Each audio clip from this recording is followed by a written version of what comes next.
Hello booktube people, this is Sarah here, welcome back.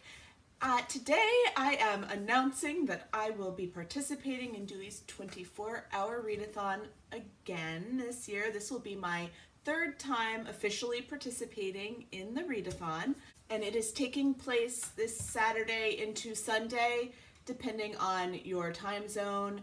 In my time zone it starts at 8 a.m. on Saturday and runs through 7:59 a.m. on Sunday. The first time I participated, I was like super gung-ho and I was crazy, and I think I read for 16 hours. I'm not kidding. Second time I didn't do so well. In this past October, I didn't read as many hours, but I still read quite a bit. It wasn't like a total loss. And this time we'll see how it ends up going for me. I do have the day set aside. I didn't plan any activities of any sort. If things do pop up, I will participate in other things though. And also luckily I am not working as late as I normally do on Friday night, which is a really great thing. I will be able to hopefully sleep the night before and get up and be rested and be happy to read. So this is kind of what I have on my TBR. I've found that I love like cozy mysteries and romances and things that are quick and easy, and also since I'm in such a terrible slump, these are the sort of books that tend to get me out of a reading slump. So I'm taking Dewey's 24-hour readathon as kind of like a pill to jumpstart my reading again, and this TBR will reflect that, so there are some very interesting books on here to say the least. So in no particular order, here are some of the choices that I have. The first one is the last book in the Geek Girls series by Holly Smale, and this one is Forever Geek.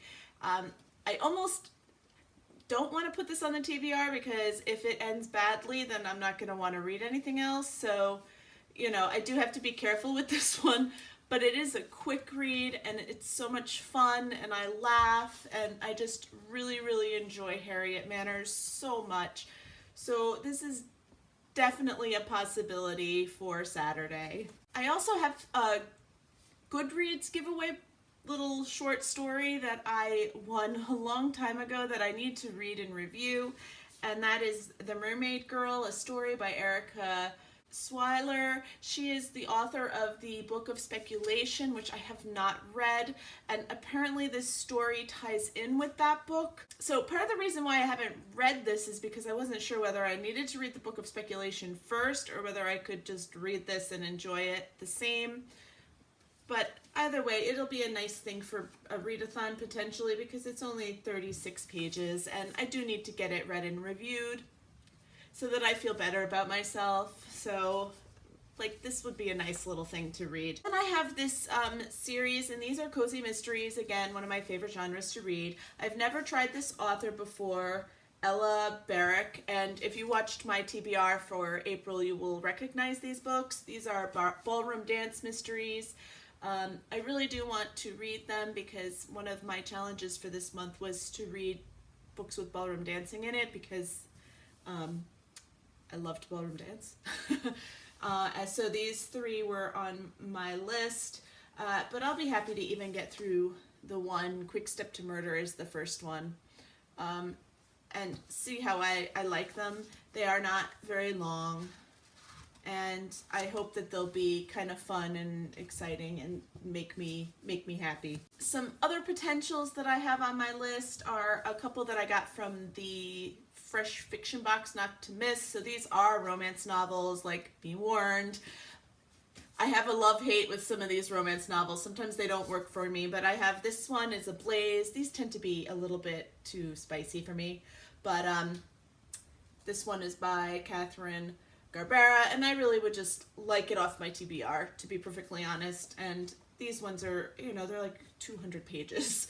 So if you like, you know, something lighthearted and fun and with a happy ending is probably exactly what I need.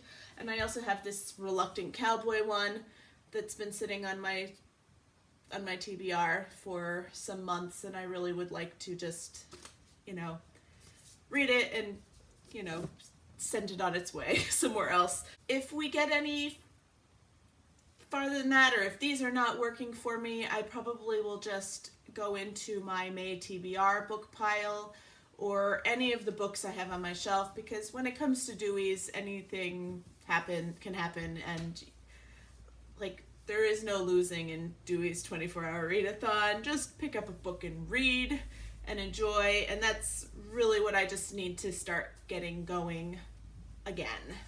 So again, I'm hoping this is like the pill that fixes me, and I will be wrapping up after it at some point. I don't know whether I'll do it on Sunday or another day, but I will be wrapping it up for you, and you will see what I read.